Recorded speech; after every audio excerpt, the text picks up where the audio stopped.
നമസ്കാരം ബച്ചോ, welcome back to M S solutions. ഹരിജാംസ് ആണ് മക്കൾ. നമ്മുടെ ഹിന്ദി ഓണം എക്സാമിന് നിങ്ങൾക്ക് വരുന്ന 2 യൂണിറ്റ്സ് ആണ്. അതിൽ ഫസ്റ്റ് യൂണിറ്റിന്റെ വീഡിയോ നിങ്ങൾ കണ്ടിട്ടുണ്ടാവും അല്ലെ, നമ്മുടെ ചാനലിലുണ്ട്. ഇനി സെക്കൻഡ് യൂണിറ്റ് നിങ്ങൾക്ക് സെറ്റ് ആക്കി തരാൻ പോവാണ് ഈ കുട്ടി വീഡിയോയിലൂടെ. ഇപ്പോൾ വീഡിയോ കംപ്ലീറ്റ് ആയിട്ട് കാണാൻ മാക്സിമം നിങ്ങളുടെ ഫ്രണ്ട്സിലോട്ടും കൂടെ ഷെയർ ചെയ്ത് കൊടുത്ത് ലൈക്കും കൂടെ ചെയ്യണം കേട്ടോ. അതുപോലെ തന്നെ നമ്മുടെ ചാനൽ നിങ്ങൾ ഇതുവരെ സബ്സ്ക്രൈബ് ചെയ്തിട്ടില്ലെങ്കിൽ ഉറപ്പായിട്ട് സബ്സ്ക്രൈബ് ചെയ്ത് വെച്ച് നോട്ടിഫിക്കേഷൻ കൂടെ എനേബിൾ ചെയ്ത് വെക്കണം. കാരണം നമ്മുടെ ലൈവ് ക്ലാസ് ഒക്കെ നിങ്ങൾക്ക് അറിയണമെങ്കിൽ അങ്ങനെ ചെയ്ത് വെക്കണം കേട്ടോ. റെഡി? യെസ്. അതിനോടൊപ്പം തന്നെ മിസ് ഒരു കാര്യം പറയാം, നമ്മുടെ FMS ബാച്ച് അടിപൊളിയായിട്ട് നിങ്ങൾക്ക് ക്ലാസ്സുകളും അതുപോലെ തന്നെ പ്രഡിക്ഷൻ വീഡിയോസും മോഡൽ ക്വസ്റ്റ്യൻസ് ഒക്കെ നിങ്ങൾക്ക് തരുന്നുണ്ട്. ക്വസ്റ്റ്യൻ പേപ്പർ ഒക്കെ അടിപൊളിയായിട്ട് നിങ്ങൾക്ക് പഠിക്കാൻ പറ്റും. അപ്പൊ ഇപ്പോഴുള്ള എക്സാം മാത്രമല്ല, ഇനി വരുന്ന എക്സാംസ് കൂടെ നിങ്ങൾക്ക് സെറ്റ് ആക്കാൻ പറ്റും കേട്ടോ. അപ്പൊ വേഗം തന്നെ ജോയിൻ ചെയ്യാൻ വേണ്ടിയിട്ട് ഈ പ്രൈസ് കൊടുക്കണം എന്ന് നിർബന്ധമില്ല. ഓഫർ പ്രൈസിൽ നിങ്ങൾക്ക് ജോയിൻ ചെയ്യാൻ പറ്റും. അപ്പൊ അത് എങ്ങനെയാണെന്നുള്ളത് മിസ് പറഞ്ഞുതരാം. നിങ്ങൾക്ക് കമന്റ് ബോക്സിൽ നോക്കുകയാണെങ്കിൽ ഒരു ലിങ്ക് പിൻ ചെയ്ത് വെച്ചിട്ടുണ്ടാവും, അല്ലെങ്കിൽ ഡിസ്ക്രിപ്ഷൻ ബോക്സിൽ കാണാം കേട്ടോ. യെസ്. അവിടെ നിങ്ങൾ പോയിട്ട് എന്താ ചെയ്യേണ്ടതെന്ന് വെച്ചാൽ നിങ്ങളുടെ ഡീറ്റെയിൽസ് കൊടുക്കുക. അതിനൊപ്പം തന്നെ പ്രിഫേർഡ് ഫാക്കൽറ്റി എന്ന് കാണുന്നിടത്ത് ഹരിജ K10 എന്നുള്ള കൂപ്പൺ കോഡ് യൂസ് ചെയ്ത് കഴിഞ്ഞാൽ നിങ്ങൾക്ക് ഓഫർ പ്രൈസിന് ജോയിൻ ചെയ്യാൻ പറ്റും കേട്ടോ. അപ്പൊ ഒത്തിരി ഫീച്ചേഴ്സ് ഉണ്ട്. അതുപോലെ തന്നെ UHS കൂടെ നിങ്ങൾക്ക് ഫ്രീ ആയിട്ട് സെറ്റ് ആക്കുന്നുണ്ടാവും FMS ബാച്ചിലൂടെ. ഓക്കെ, അപ്പൊ വേഗം തന്നെ ജോയിൻ ചെയ്യാം. നിങ്ങളുടെ ഫ്രണ്ട്സിനോടും കൂടെ പറയാം കേട്ടോ.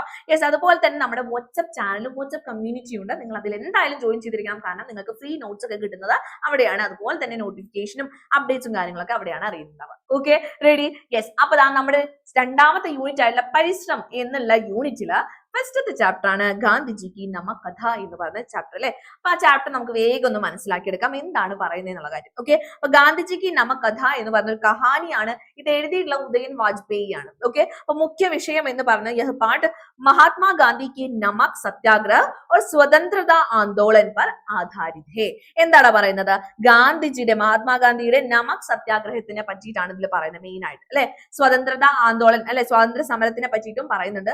പക്ഷെ കൂടുതൽ എന്താണ് നമക് സത്യാഗ്രഹത്തിനെ പറ്റിയിട്ടാണ് പറയുന്നത്. ഇനിയോ അംഗ്രേസി കാനൂൻ കാ വിരോധി. ഇതിന് കാരണം എന്തായിരുന്നു? ആദ്യം തന്നെ ചാപ്റ്റർ തുടങ്ങുന്നത് ഒരു രാജാവിന്റെ കഹാനി പറഞ്ഞുകൊണ്ടാണ് അല്ലെ. നമക്കിന്റെ മഹത്വത്തിനെ പറ്റിയിട്ടാണ് ആദ്യം പറയുന്നത്. അപ്പൊ കഥ എന്ന് പറയുന്നത് നമക്കിന്റെ മഹത്വത്തിനെ പറ്റി മാത്രമല്ല, ഗാന്ധിജിയുടെ നമക് സത്യാഗ്രഹത്തിനെ പറ്റിയിട്ടായിരുന്നു അല്ലെ. അപ്പൊ എങ്ങനെയാണ് ഈ സത്യാഗ്രഹം തുടങ്ങുന്നത്? അംഗ്രേസി കാനൂൻ കാ വിരോധ് അല്ലെ. യെസ്, ബ്രിട്ടീഷുകാരുടെ കാനൂൻ. എന്താണ് കാനൂൻ? കാലാ കാനൂൻ എന്ന് വെച്ചാൽ കറുത്ത നിയമം, കാനൂൻ എന്ന് വെച്ചാൽ നിയമം. ഓക്കെ, അതിനോടുള്ള എതിർപ്പുമായിട്ടാണ് ഗാന്ധിജി അഹമ്മദാബാദിൽ നിന്ന് ദാണ്ഡി വരെ കാൽനടയായിട്ട് സഞ്ചരിക്കുന്നത്. അംഗ്രേസോനെ നമക് ജേസി സരൂരി ചീസ് പർ ഭാരി കർ ലഗാ ദിയാ ഥാ. എന്താണ് ഭാരി കർ? കരം എന്ന് പറയില്ല മലയാളത്തിൽ, കരം എന്ന് പറയും. ടാക്സ് എന്ന് പറയും. ഓക്കെ, ടാക്സ് ലഗാ രഖാ ഥാ. നിങ്ങളുടെ ടെക്സ്റ്റ് ബുക്കിൽ ടാക്സ് എന്നാണ്. അപ്പൊ ടാക്സ് തന്നെ പഠിച്ചാൽ മതി കേട്ടോ. അപ്പൊ ഇങ്ങനെയുള്ള അത്രത്തോളം ജരൂരി ആയിട്ടുള്ള ചീസാണ് എന്ന് വെച്ചാൽ അത്യാവശ്യമുള്ള വസ്തുവായിട്ടുള്ള നമക്കിന്റെ മേല്, ഉപ്പിന്റെ മേല് അംഗ്രേസോനെ എന്ന് വെച്ചാൽ ബ്രിട്ടീഷുകാർ ടാക്സ് ലഗാ രഖാ ഥാ, ടാക്സ് ഏർപ്പെടുത്തിയിരുന്നു. അതുകൊണ്ട് ജിസ്കാ ഗാന്ധിജീനെ വിരോധ് കിയ. ഈ നിയമത്തിന്റെ മേൽ എന്താണ്? ഗാന്ധിജീനെ വിരോധ് കിയ. മതലബ് എന്താണ്? വിരോധം പ്രകടിപ്പിച്ചു, എതിർപ്പ് പ്രകടിപ്പിച്ചു. ഓക്കെ, ദാണ്ഡി യാത്ര. ഇനി എന്താണ് പറഞ്ഞത്? ഗാന്ധിജീനെ अपने सहयोगियों के साथ സബർമതി ആശ്രം സെ ദാണ്ഡി തക് പൈദൽ യാത്ര കി. അങ്ങനെ ഇതുമായിട്ട് ബന്ധപ്പെട്ട് ദാണ്ഡി യാത്ര നടത്തുകയാണ് അദ്ദേഹം. ഗാന്ധിജിയും അദ്ദേഹത്തിന്റെ സഹയോഗികളും എന്ന് വെച്ചാൽ സഹയോഗികൾ എന്ന് വെച്ചാൽ അദ്ദേഹവുമായിട്ട് സഹകരിച്ചു പോകുന്ന ആളുകള്, കൂട്ടാളികള്, അവരെയും കൂടെ സബർമതിയിൽ നിന്ന് അഹമ്മദാബാദിൽ നിന്ന് ദാണ്ഡി വരെ കാൽനടയായിട്ട് യാത്ര ചെയ്യുന്നു. പൈദൽ എന്ന് വെച്ചാൽ കാൽനടയായിട്ട് യാത്ര ചെയ്തു. കാനൂൻ തോട. എങ്ങനെയാണ് അവർ നിയമം ലംഘിക്കുന്നത്? എങ്ങനെയാണ്? ദാണ്ഡി പഹൂഞ്ച് കർ സമുദ്രക്കെ പാനി സെ നമക് ബനാക്കർ അല്ലെ.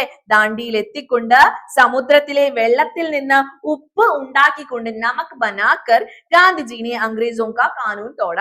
ഗാന്ധിജി ബ്രിട്ടീഷുകാരുടെ കാനൂൻ തോട എന്ന് വെച്ചാൽ നിയമം ലംഘിച്ചു. ഓക്കെ, ഇനി ജന ആന്തോളൻ. അതിൽ എന്താ പറഞ്ഞു? ആളുകളും കൂടെ ചേർന്നുണ്ടായിരുന്നു അല്ലെ. ഇസ് ഘട്ടനാനെ പൂരെ ദേശ് മേ ലോഗോं को एकजुट किया. ഈ ഒരു സംഭവം ഈ രാജ്യത്ത് മുഴുവനുള്ള ആളുകളെ एकजुट किया എന്ന് വെച്ചാൽ ഒരുമിപ്പിച്ചു. എന്നിട്ടോ और स्वतंत्रता संग्राम को नई दिशा दी. അങ്ങനെ സ്വാതന്ത്ര്യ സമരത്തിന് പുതിയ ദിശ നൽകി. നയി എന്ന് വെച്ചാൽ പുതിയ. ഓക്കെ, പുതിയ ദിശ നൽകി. ഇനി സന്ദേശം എന്താണ്? സത്യ, അഹിംസ और एकता से बड़े से बड़े अन्याय का सामना किया जा सकता है. ഈ ഒരു സന്ദേശം മാത്രമല്ല, നമക് സത്യാഗ്രഹവും മാത്രമല്ല സ്വാതന്ത്ര്യ സമരത്തിന് കാരണമായിട്ടുള്ളത് അല്ലെങ്കിൽ അതിന് പുതിയ ദിശ നൽകിയിട്ടുള്ള സമരം എന്ന് പറയുന്നത്. കുറെ ആളുകൾ ഇതിനു വേണ്ടിയിട്ട് പ്രവർത്തിച്ചിട്ടുണ്ടായിരുന്നു. അപ്പൊ നമക്കിന്റെ മഹത്വം അല്ലെങ്കിൽ ഗാന്ധിജിയുടെ നമക് സത്യാഗ്രഹക്കെ ബാരേമേം അതിനെ പറ്റിയിട്ടാണ് ഈ ഒരു ചാപ്റ്ററിൽ പഠിക്കുന്നത്, മനസ്സിലാക്കി വെക്കുക കേട്ടോ. ഇനി നമുക്ക് നെക്സ്റ്റ് ഒരു കവിതയാണ് പഠിക്കാനുള്ളത്. യഹ് ധർത്തി ഹെ ഉസ് കിസാൻ കി. ഇതിന്റെ ഉള്ളിൽ എന്താണ്? കിസാൻ കി മഹത്വ കെ ബാരേമേം ബതായ ഗയാ ഹെ എന്ന് വെച്ചാൽ എന്താണ്? കിസാന്റെ കൃഷിക്കാരന്റെ മഹത്വത്തിനെ പറ്റിയിട്ടാണ് പറയുന്നത്. Okay, yes. അപ്പൊ എനിക്ക് നോക്കാം. മുഖ്യ വിഷയം എന്ന് പറഞ്ഞ യഹ് കവിത കിസാൻ കെ കഠിൻ പരിശ്രമം, അല്ലെ, കഠിനമായിട്ടുള്ള അദ്ദേഹത്തിന്റെ പരിശ്രമം, വർക്ക്, അതുപോലെ തന്നെ ധർത്തി കെ പ്രതി ഉസ്കെ പ്രേം കോ ദർശാത്തി ഹെ എന്ന് വെച്ചാൽ മിട്ടിയോടുള്ള, ധർത്തി എന്ന് വെച്ചാൽ ഭൂമി, അല്ലെ, നിലത്തോടുള്ള, മണ്ണിനോടുള്ള അദ്ദേഹത്തിന്റെ സ്നേഹമാണ് കാണിക്കുന്നത്. ദിൻ രാത് മെഹനത്ത്, അല്ലെ, രാത്രിയും ദിവസവും, അല്ലെ, പകലും ഒക്കെ അദ്ദേഹം എന്താണ്? കഠിനാധ്വാനം ചെയ്യുകയാണ്. കിസാൻ സർദി ഗർമി और बरसात की परवाह किए बिना खेतों में पसीना बहाता है. കൃഷിക്കാരൻ സർദി, തണുപ്പായിക്കോട്ടെ, ചൂടായിക്കോട്ടെ, ഗർമി ആയിക്കോട്ടെ, അല്ലെങ്കിൽ ബർസാത്ത് ആയിക്കോട്ടെ, ബർസാത്ത് എന്ന് വെച്ചാൽ മഴ ആയിക്കോട്ടെ, ഇതിനൊന്നും പർവ കിയെ ബിന എന്ന് വെച്ചാൽ പർവ എന്ന് വെച്ചാൽ ഇതൊന്നും കൺസേൺഡ് ആവാതെ, ഇതിലൊന്നും എന്താണ്? കൺസേൺഡ് ആവാതെ, ബോധേഡ് ആവാതെ അവരെന്ത് ചെയ്തു? ഖേത്തോമേം പസീന ബഹാത്ത ഹൈ എന്ന് വെച്ചാൽ വയലുകളിൽ അദ്ദേഹത്തിന്റെ പസീന, വിയർപ്പ് ഒഴുക്കുന്നു. അന്നദാതായാണ്, അല്ലെ, കിസാൻ എന്താണ്? അന്നദാതായാണ്. കിസാൻ കി മെഹനത് കി കാരൻ ഹി പൂരി ദുനിയാ കോ ഭോജൻ മിൽത്താ ഹെ. കിസാൻ ഇങ്ങനെ കഷ്ടപ്പെടുന്നതുകൊണ്ടാണ് ഈ ലോകത്തിലുള്ള മുഴുവൻ ജനങ്ങൾക്കും എന്ത് കിട്ടുന്നത്? ഭക്ഷണം കിട്ടുന്നത്, ഭോജൻ കിട്ടുന്നത്. ധർത്തി സെ ജുഡാവ്. ഇനി ഭൂമിയുമായിട്ടുള്ള അദ്ദേഹത്തിന്റെ അടുപ്പം എന്ന് പറയുന്നത് എങ്ങനെയാണ്? കിസാൻ അപ്നി മെഹനത് സെ ബഞ്ചർ ജമീൻ കോ ഭി ഉപജാവു ബനാ ദേത്താ ഹെ. ഉപജാവു എന്ന് വെച്ചാൽ ഫലഭൂയിഷ്ടമാക്കുക. ഓക്കെ, ഫലഭൂയിഷ്ടമാക്കുക. ബഞ്ചർ എന്ന് വെച്ചാൽ തരിശായിട്ട് കിടക്കുന്ന ഭൂമിയെ വരെ അദ്ദേഹം എന്താണ്? അദ്ദേഹത്തിന്റെ മെഹനത്ത് കൊണ്ട്, അദ്ദേഹത്തിന്റെ അധ്വാനം കൊണ്ട് അദ്ദേഹം ഫലഭൂയിഷ്ടമാക്കുന്നു. ഈ ധർത്തി ക സച്ചാ മാലിക്, അല്ലെ, ശരിയായിട്ടുള്ള ഉടമയാണ്, ഭൂമിയുടെ ശരിയായ ഉടമയാണ് അദ്ദേഹം.